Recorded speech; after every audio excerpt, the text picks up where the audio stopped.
Eduardo Menem, un gusto saludarlo.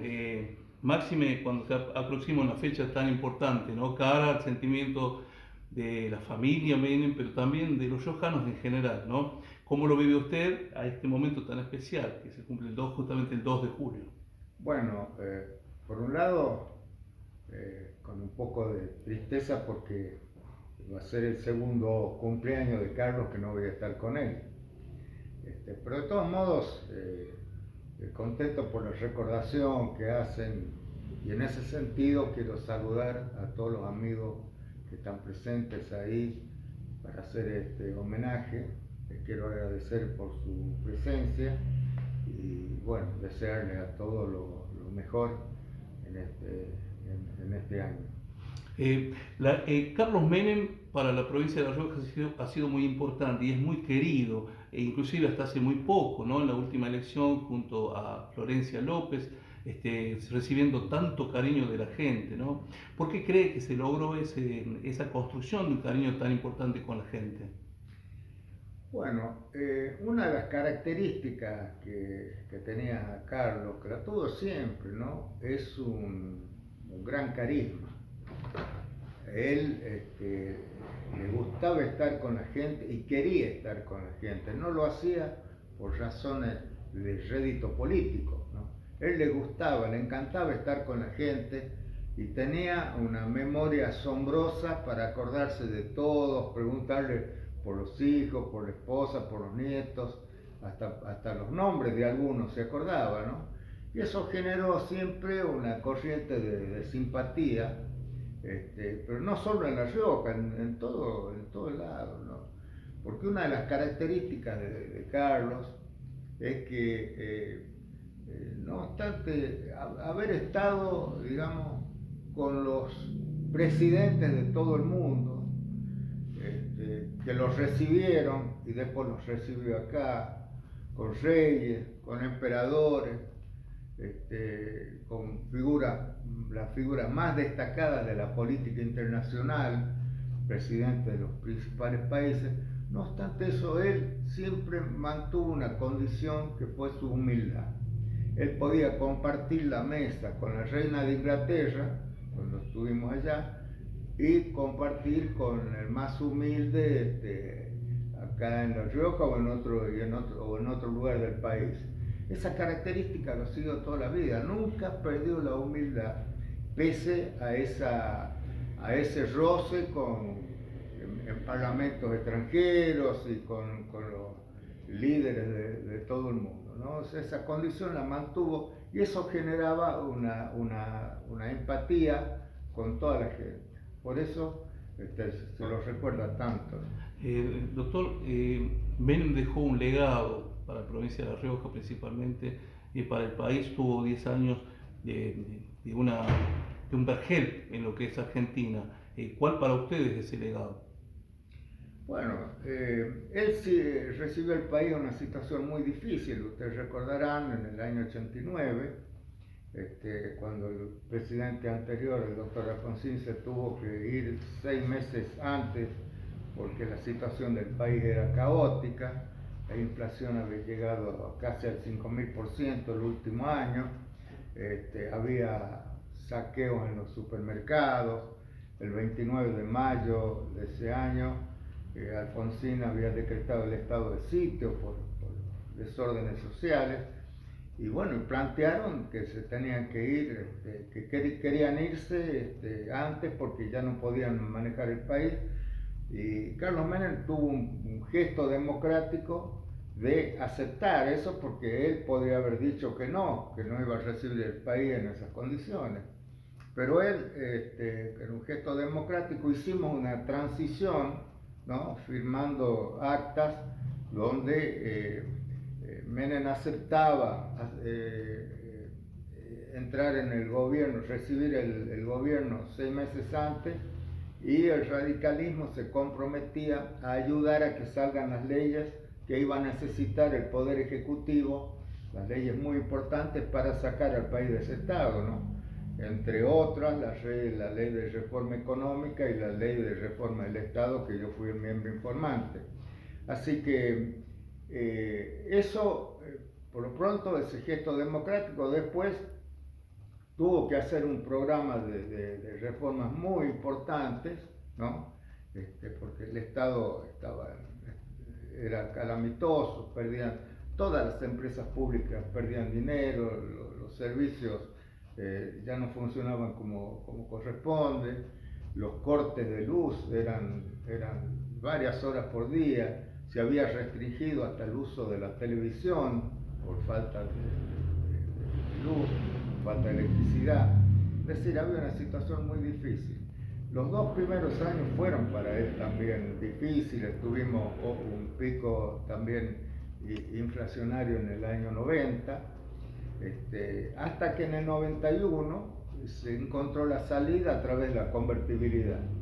Se estableció el régimen de la convertibilidad, digamos, similar, parecida a la caja de conversión que había hecho Pellegrini en los años siglo pasado, y a partir de ahí se empezó a estabilizar el país, se hicieron las reformas que había que hacer, las privatizaciones de empresas, se generó confianza, eso es muy importante, la confianza que generó en el extranjero, y gracias a eso vinieron inversiones al país, ¿no?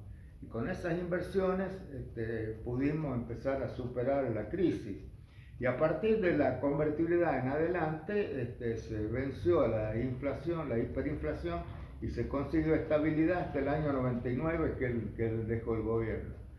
Además, él tuvo una conducta de tratar de unir al país, ¿no? De cerrar esa brecha que suelen producirse. Y él, al asumir el gobierno en el año 1989, en su discurso ante la Asamblea Legislativa, él dijo que venía a unir a las dos Argentinas, que quería el reencuentro de los argentinos, que él no había asumido para administrar ninguna brecha, sino para unir. Él quería el encuentro de los argentinos. Y lo llevó a cabo, en fin, adoptando una actitud, primero en política, el consenso. Buscó siempre el consenso, ¿no? Como una forma de democracia. Y después, él, pese a que había sufrido persecuciones, había sido perseguido, había sido encarcelado por los militares, estuvo casi 5 años entre el barco anclado en el puerto de Buenos Aires, la cárcel de Magdalena, después lo llevaron al Mar del Plata, a Tandil con libertad vigilada, después a las Lomitas, allá en Formosa. Él fue muy perseguido, no obstante lo cual él perdonó. Él aplicó la doctrina cristiana del perdón, como cuando rezamos el Padre Nuestro, así como nosotros perdonamos a los que nos ofenden, ¿no? Y recordando aquel pasaje de la Biblia, donde Pedro le pregunta a Jesucristo: ¿cuántas veces he de perdonar al hermano que me ha ofendido? ¿Acaso 7 veces? No, le dice, tienes que perdonarlo 70 veces 7. O sea que el perdón, él formaba parte de su personalidad. Por eso nunca persiguió a nadie, nunca descalificó a nadie, nunca tuvo palabras ofensivas, pese a las descalificaciones que le hicieron antes, durante y después de ser presidente, hasta después de su desaparición física.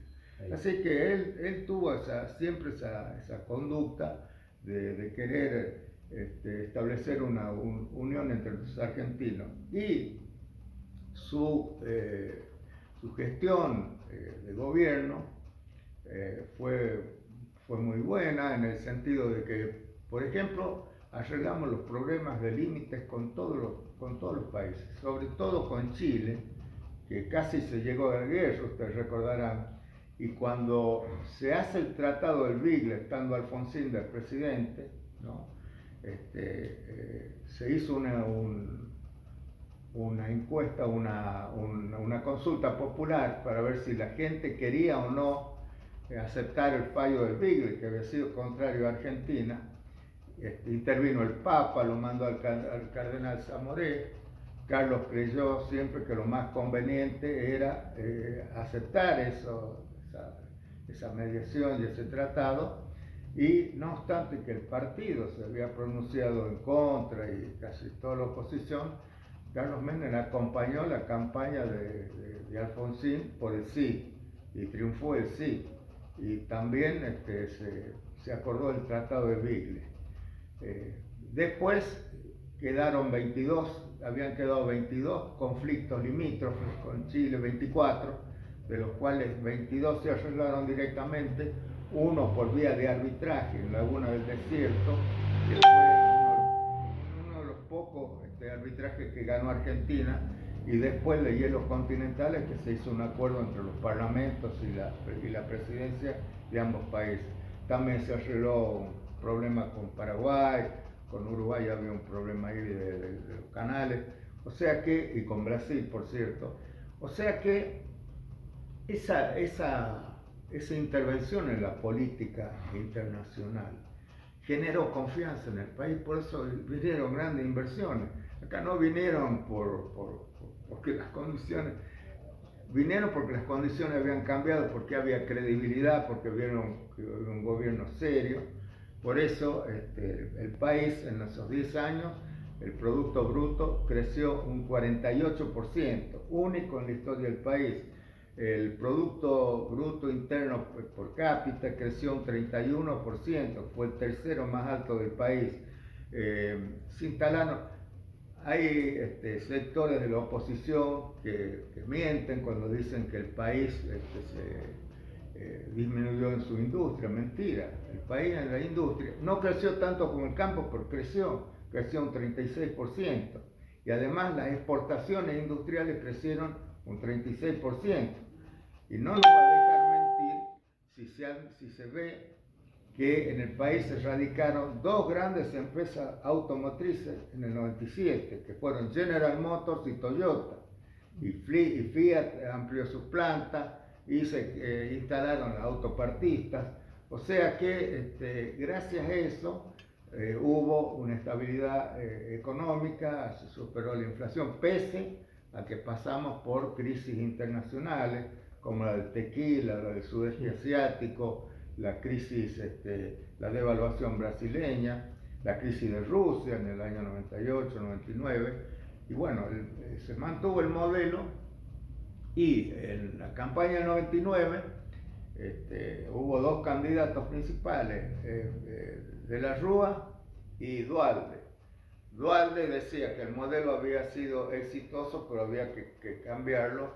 De la Rúa dijo que había que mantenerlo, y la gente votó por de la Rúa, ¿no? No debe haber estado descontenta con lo que se vivía, porque apoyó el 1 a 1 como había prometido de la Rúa. Ahora, doctor, pero Carlos Menem construyó no solamente esto, ¿no?, que yo le preguntaba acerca del legado, ¿no?, como políticas a nivel nacional, a nivel internacional, sino también él quizás es, no sé si el último, pero el último quizás que de los políticos que tenía esa empatía, un carisma que llegaba mucho a la gente con el sentimiento, ¿no? Sí, sí. Era muy difícil estar cerca de Menem y no sonreírle, no estar agradado con él. Sobre esa construcción, y la construcción a partir de ahí de la militancia en la provincia de La Rioja para ganar las elecciones, tanto en la provincia, después en la nación. ¿Cómo lo ve a su hermano, que es su hermano? Porque usted tiene otro perfil. Carlos Menem tenía una forma muy de mucha empatía y ese carisma que era, no se podía estar sin halagarlo al lado de él. Efectivamente, desde siempre, él era 8 años mayor que yo. Yo recuerdo de la juventud, Carlos siempre fue el hombre que todos se le acercaban, él se hacía amigo de todos. Por supuesto, cuando fue abogado atendía a los pobres, atendía a los compañeros peronistas que cuando tenían problemas, y a todos atendía. Él trabajó muy bien en la profesión, pero siempre tuvo esa característica de hacer amigos, de mezclarse con la gente. Él, por ejemplo, cuando lo invitaban a una cena o a algún lugar público, él lo primero que hacía, porque lo sentía, entraba, saludaba primero a los mozos, a la cocina, y recién después saludaba a la gente que estaba en las cenas. Siempre se caracterizó por eso, por esa empatía con la gente, y no lo hacía por política, lo hacía porque le gustaba, porque gracias a que él tenía esa simpatía, lo rodeaban, lo manoseaban, lo levantaban, y él siempre, con una sonrisa, siempre le gustó el contacto con la gente. Por eso pudo ganar la interna en el año 88, pese a que luchó contra el gobernador de la provincia de Buenos Aires, que además tenía a todos los gobernadores, salvo uno, estaban a favor de Cafiero. Tenía Cafiero el partido, tenía todo.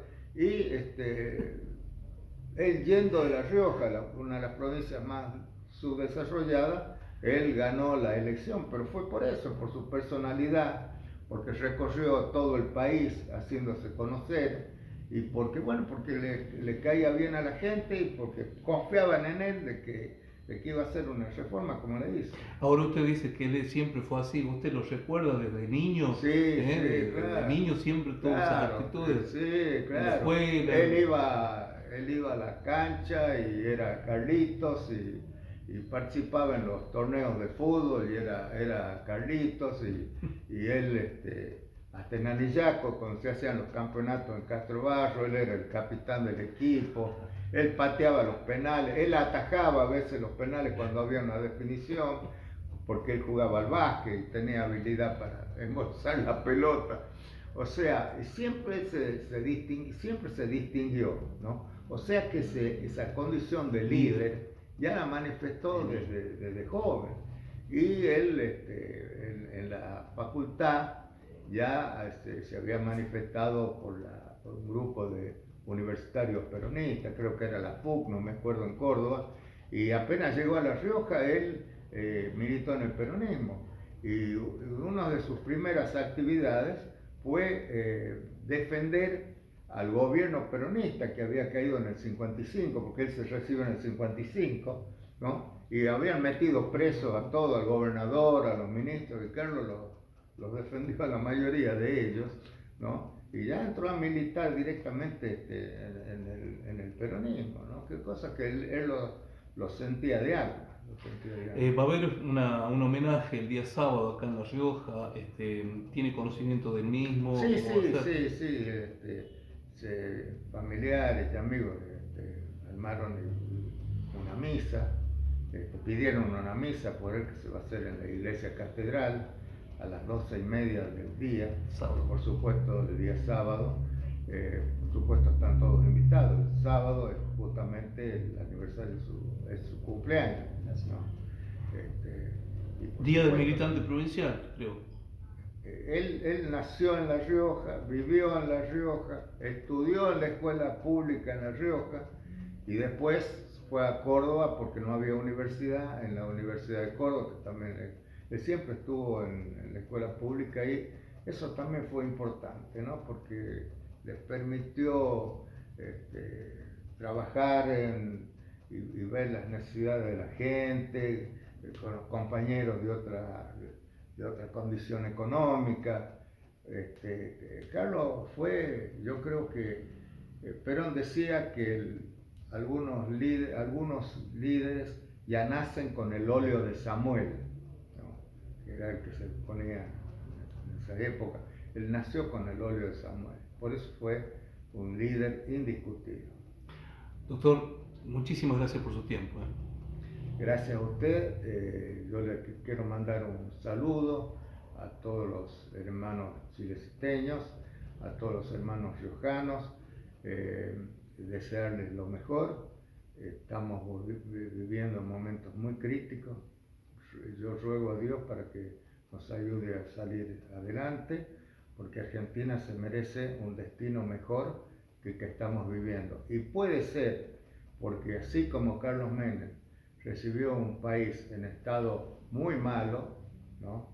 Y él al principio se tuvo confianza, porque dijo estamos mal, pero vamos bien, ¿no?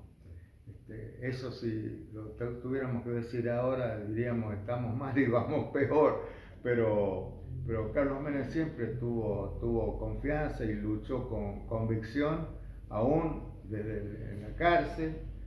Yo siempre cuento que en una de las últimas visitas que le hice a la cárcel en Magdalena, condiciones, bueno, lo que es una cárcel militar, él me dijo, él se preocupaba por nosotros, porque hacíamos el viaje y como había atentado contra familiares de los presos, él me decía, Eduardo, quédate tranquilo que yo voy a salir de acá y voy a ser presidente.